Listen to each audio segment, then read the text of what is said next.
Bienvenidos a mi canal, somos Santiago de León Audio, un grupo de artesanos dedicados al sonido de alta fidelidad y a la fabricación de altavoces de alta eficiencia.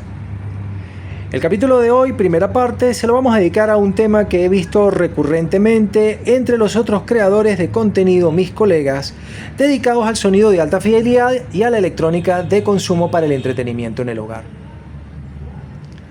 Ha habido una idea, un proselitismo político alrededor de la idea de que los equipos de audio son mejores mientras más modernos sean. Y esta idea tiene que ver con el hecho de que en el resto de las disciplinas y los productos que se le ofrecen al gran público, efectivamente la tecnología que se va agregando a las máquinas mejora su comportamiento, su desempeño y sus características. Esto, por ejemplo, en los monitores y en los televisores es indudable e innegable. Pero con el sonido de alta fidelidad la movida es diferente. Para hablar de este tema con una mayor precisión he decidido tomar una pareja de equipos como ejemplo para que representen lo que yo estoy tratando de comentar. La primera unidad que utilizaremos como ejemplo será este preamplificador estereofónico de alta fidelidad Audio Research modelo SP3, fabricado entre 1964 y 1967. El segundo equipo que vamos a tomar, que no he terminado de armar porque lo estoy limpiando, es este. El preamplificador estereofónico también de alta fidelidad, Technics SU9200, fabricado entre 1976 y 1979. Ambos equipos los vamos a ver enteramente desarmados como está acá. Si tienen curiosidad por esta máquina, tengo varios videos que se han publicado antes donde les muestro qué tiene este equipo, qué restauración hemos hecho con él y su compañero, su pareja, que se los voy a mostrar aquí inmediatamente. Aquí tenemos la unidad de potencia 9200, compañera de ese preamplificador. Estas dos unidades, que son comparables, más o menos comparables, están alejados 10 años en sus periodos de producción. En este caso en particular tenemos un preamplificador valvular y vamos a hacer algún comentario respecto de él para entrar en temas. Aquí tenemos su unidad de potencia compañera, también Audio Research por supuesto. Es un equipo que al ser enteramente valvular desprende una enorme cantidad de calor, con lo cual no está terminado en una caja de acero como es común en el resto de los equipos que yo les he mostrado antes, sino que tiene arriba una simple tela metálica y no se le puede poner nada encima por supuesto para poder desprender la enorme cantidad de calor que genera. El frente, muy al diseño de la época, es dorado, no de acero como era costumbre, sino que es un planchón de aluminio pero dorado. El preamplificador tiene más o menos la misma estética y el mismo diseño. Está terminado en tela metálica, aunque no desprende tanto calor como su etapa de potencia compañera. El acabado no es de lo más interesante, pero ya es un equipo moderno porque no está hecho en acero, típico de los equipos que fueron fabricados en Estados Unidos o para el mercado americano entre 1955 y 1969, que era tener un planchón pero un frontal de lata de acero, normalmente terminado en dorado. Ya este es un equipo plateado, no muy bonito pero plateado.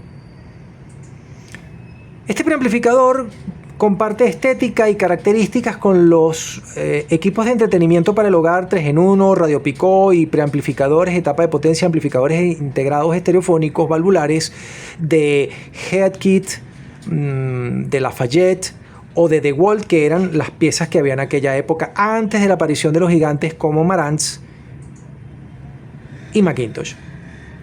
Llama la atención, por ejemplo, el detalle de que los mandos, los knobs, son de plástico.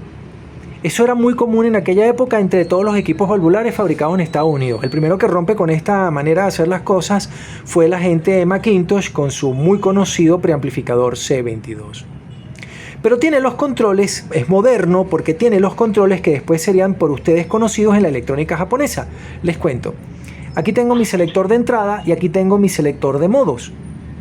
Les he mostrado antes en dos series de videos distintas este bonito amplificador integrado japonés Pioneer SA9500 del catálogo de 1976. Y miren esto cómo se repite. Aquí tengo mi selector de entrada muy al estilo americano y luego tengo el selector de modos. Aquí está. reverso, estéreo, canal derecho más canal izquierdo, solo derecho y solo izquierdo.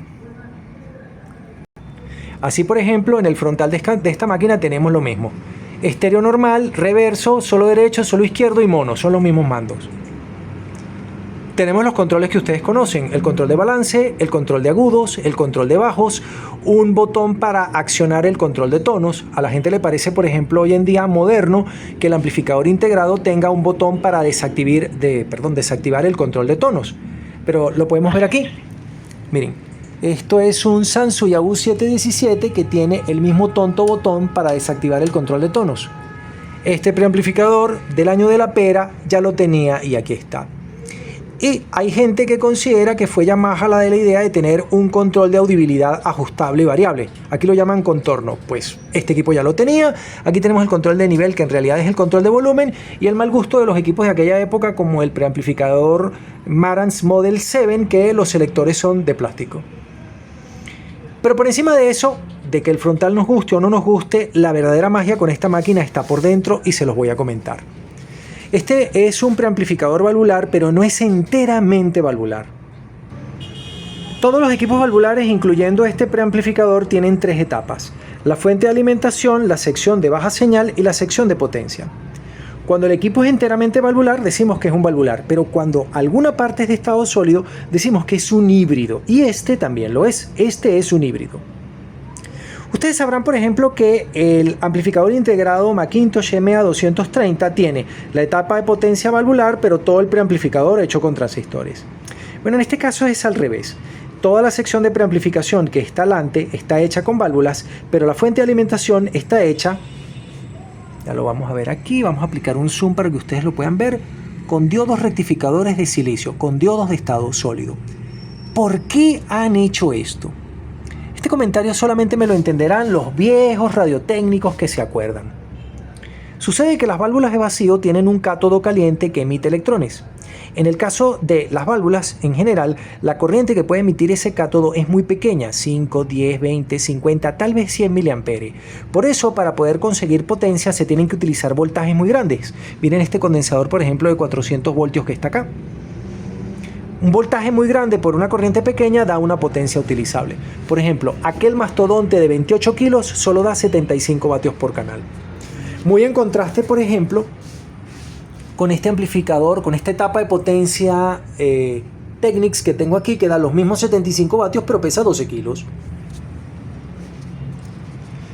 Cuando yo tengo una fuente de alimentación hecha con rectificadores valvulares, como por ejemplo el EZ81 o el EZ80 o el, creo que se llama 3Z5, una cosa así, al no poder cargar una corriente mayor que 50, 100 o 200 miliamperios, limita el valor del capacitor de filtro de la fuente.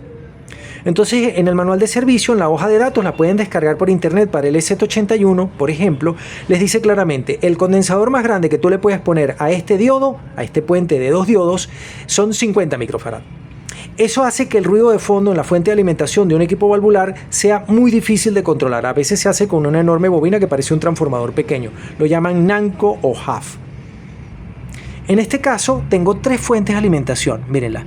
Para la sección fono, para la baja señal, para la alta señal. Bueno, mentira. Sección fono, alta señal, y esta es para los filamentos. Al ser diodos rectificadores de 1 amperio, puedo colocar condensadores básicamente del valor que yo quiera. Por eso aquí hay 2 fuentes de alimentación. Bueno, en realidad 3 fuentes de alimentación con sus bancos de filtros. Y he podido colocar condensadores muy grandes que hacen que el ruido de fondo de esta máquina sea tan pequeño como el ruido de fondo de un preamplificador de estado sólido. Pero tiene una novedad adicional. Para hacer una fuente de alimentación estabilizada, antes había que utilizar un diodo especial, un diodo de gas, un diodo de descarga que opera como un diodo Zener, pero válvula. Un triodo como amplificador de voltaje de error y un pentodo como seguidor de tensión para poder hacer una fuente de alimentación. Esa fuente de alimentación tenía una pérdida de 150 a 200 voltios, haciendo carísima y peligrosísima la fuente de alimentación regulada y estabilizada. Este equipo tiene una fuente regulada y estabilizada hecha con un transistor y una batería de diodos Zener, y eso le permite tener un bajo ruido de fondo y ser insensible a la variación de voltaje de la red eléctrica, que puede subir o bajar un 15% y tener golpes o ausencias en caso de arrancar o parar un motor de inducción. En nuestro preamplificador de estado sólido, este bonito Technics, es muy fácil porque al ser un estado sólido tengo un puente rectificador de 4 diodos de 1 amperio, un buen filtro, normalmente de 470 microfarad por 63 o por 100 voltios, y una fuente regulada, estabilizada y de bajo ruido que garantiza que el equipo sea muy silencioso. Pero aquel valvular logra un ruido de fondo que es casi tan pequeño como el de este estado sólido, así que no tenemos nada que envidiar respecto de ese aspecto del performance del equipo. Pero donde realmente lo han hecho bien y hace que este preamplificador sea una pieza valiosa, por lo cual hoy en día vale más de $5.000, es que la sección fono, la sección preamplificación con el control de bajos agudos y el filtro subsónico y ultrasónico se han hecho en activo. Es muy curioso cómo se han hecho todos con retroalimentación negativa. Ya les voy a mostrar por dentro. Aquí tenemos todos los terminales RCA que permiten la entrada de señal. Vean cómo están separados los terminales del canal derecho y del canal izquierdo, tanto como sea posible por un asunto de crosstalk. Luego está este cableado espléndidamente implementado con los mismos cables apantallados que utiliza la gente de Marantz hasta que va al selector de entrada. Aquí tengo el control de volumen, que es un control taco grande, y aquí tengo el selector de entrada. Y justamente aquí tengo la sección fono. Como todos ustedes saben, se puede hacer una sección fono con apenas 2 válvulas 12AX7 de bajo ruido. En este caso han utilizado 3. Noten ustedes que son piezas General Electric. Son las originales. La idea de utilizar una válvula más es permitir tomar señal desde el cátodo de esta válvula, tener un punto de baja impedancia y de allí tomar la retroalimentación negativa para hacer la ecualización en activo. Se puede hacer en pasivo. Eso le permite a esta sección fono tener un control sobre su propia distorsión armónica, con lo cual este es el tipo de sección fono que tienen los preamplificadores de alta gama americanos como el McIntosh 22 y como el Marantz Model 7. Pero lo interesante es que esta técnica de utilizar una etapa de 2 triodos y un seguidor de tensión también se ha aplicado para el control de tonos bajos agudos, con lo cual el preamplificador propiamente dicho que está montado en esta tarjeta tiene la misma calidad de la sección fono. Aquí tenemos la misma construcción. Aquí tenemos todos los conectores RCA de entrada. Luego tenemos los cables apantallados que bajan por debajo del chasis y que llegan al selector de entrada rotativo que está aquí. Y luego tenemos la sección de preamplificación de señal, que es esta, y la sección fono que está acá. Pero ya en los preamplificadores de cierta categoría transistorizados era costumbre utilizar retroalimentación negativa global para compensar la distorsión armónica de cada bloque de entrada, que además habían sido previamente linealizados. Esta idea, que no se utilizó desde el principio en los diseños de transistores, sí la tenía perfectamente bien implementada este diseño valvular. Por eso su distorsión armónica dentro de la banda no pasa del 0.1%. Evidentemente este diseño transistorizado con piezas seleccionadas, transistores de bajo ruido, pasos de señal con capacitores de poliéster metalizado, capacitores especiales compensados en temperatura y con baja distorsión de alinealidad por problemas con el dieléctrico y todos los cuidados habidos y por haber para conseguir un gran diseño, no puede competir contra un buen valvular. Si ustedes ven las prestaciones que este equipo contra el precio, el valor que se considera hoy en día que tiene, unos $700, comprenderán que el valvular debe hacer algo mejor. Y esa es la pregunta. Porque este equipo, que está 10 años atrasado tecnológicamente respecto del Technics, al haber sido implementado casi totalmente con válvulas 12AX7, estos son puros 12AX7. Un 12AX7 es un doble triodo de alto mu, de alta ganancia. Una ganancia está entre 80 y 95. ¿Por qué esto sigue siendo pieza de colección, sigue siendo costoso y sigue siendo considerado mejor, a pesar de ser un equipo completamente mecánico y valvular? Pues por sorpresa que sea, este equipo tiene una calidad de sonido, un detalle, una nitidez que el transistorizado no tiene. Estoy hablando comparado esta pareja de equipos, seguramente alguno posterior habrá tenido un performance aún más detallado. Todos ustedes recordarán que hay una magia particular relacionada con los equipos valvulares. Y aquí habría que tomar muchos temas y hablar de muchas cosas. Todo el mundo conoce que los amplificadores integrados valvulares, a pesar de haber sido de bajo costo, a pesar de haber tenido una potencia de unos 12 o 15 vatios eficaces, muy por debajo de los 30 o 40 vatios de los modelos transistorizados que salieron después, o muy por debajo, por ejemplo, de los 90 vatios que ofrece un 717, siempre se los tiene en buena estima. Y eso se debe al hecho de que el sonido de un valvular es más dulce porque no tiene distorsión de cruce por cero, o es muy fácil evitar que la tenga, mientras que en un transistorizado es difícil. Pero este preamplificador en particular opera en clase A pura, con lo cual no puede tener distorsión de cruce por cero porque no hay cruce por cero, mientras que este transistorizado también opera en clase A pura, y al operar en clase A pura no puede tener distorsión de cruce por cero. Pero de todas maneras, aquí es donde vienen los detalles.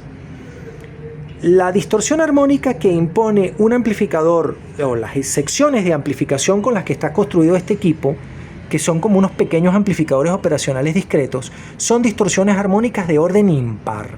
Y el orden impar suena desafinado y mal. Por pequeño que sea, suena desafinado y mal. Además de que ablanda el sonido. Mientras la distorsión armónica que impone un valvular como este, que también tiene distorsión, y de hecho tiene una distorsión más grande que un transistorizado, siempre es de orden par. Y ahí es donde está la ciencia, ahí es donde está el detalle que hace que este preamplificador suene más detallado y más dulce y realce los detalles de la grabación.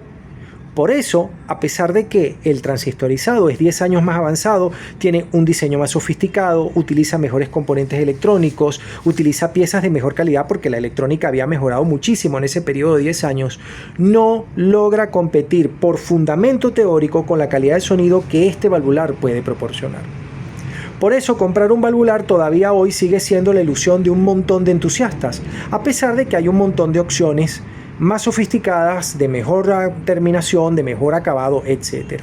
Les hago un comentario. En más de una oportunidad en este canal yo les he mostrado los amplificadores de esta serie de Sansui. El 217, 317, 417, 517, el 717, que es el tope de serie, no es el tope de gama, pero es el tope de serie, o sus equivalentes de Pioneer con una tecnología diferente pero equivalente, como serían el 9800, 8800, 7800, 6800, que son unos amplificadores que tienen una bajísima distorsión armónica par, bajísima distorsión armónica impar, tienen un ancho de banda espléndido de 10 Hz a más de 50 o 100 kHz, equivalente a un moderno amplificador GRAT, Wide Range Amplifier Technology. Estos equipos llegan hasta los 150 200 kHz porque tienen transistores de alta velocidad. Son equipos que tienen una sección fono de altísimas prestaciones, un preamplificador de altísimas prestaciones que opera en clase A pura, unas etapas de potencia que tienen un doble diferencial que rechaza por completo la generación de distorsión armónica. Son unas máquinas que tienen el 0.003%. Eso está muy bien. Pero cuando nosotros comparamos estos equipos con la generación inmediatamente anterior, como esta pequeña joya que está aquí, el Sansui AU7700, nos tropezamos con una sorpresa incluso desagradable. Dense cuenta que esta es la máquina que está prendida. Esto es lo que se está usando ahorita para oír música. No esta pareja 717, este 7700. Sucede que la sección de amplificación del preamplificador, el que da vida al triple control de tono, se parece muchísimo, pero en transistores, claro, al diseño de ese valvular. Y la sección fono también se parece muchísimo. La etapa de potencia no, por supuesto, porque la etapa de potencia es de simetría complementaria, pura, Darlington, etc. Pero el preamplificador se parece mucho. Bueno, sucede que este preamplificador tiene un sonido más dulce, más detallado y más bonito que este Technics que está aquí, que está hecho con 6 circuitos amplificadores operacionales. Miren, aquí está el par diferencial de entrada, el ganador de voltaje y el buffer de corriente. Este preamplificador tiene 6 amplificadores operacionales colocados en cascada, hechos con transistores. 3 para el canal derecho, 3 para el canal izquierdo. Este es un diseño más moderno, que no es tan sencillo como el diseño de este 7700, pero este 7700 suena más bonito. Más avanzado no es mejor. Sí tiene ventajas, pero no es mejor. Desde Santiago de León de Caracas, saludos y suerte.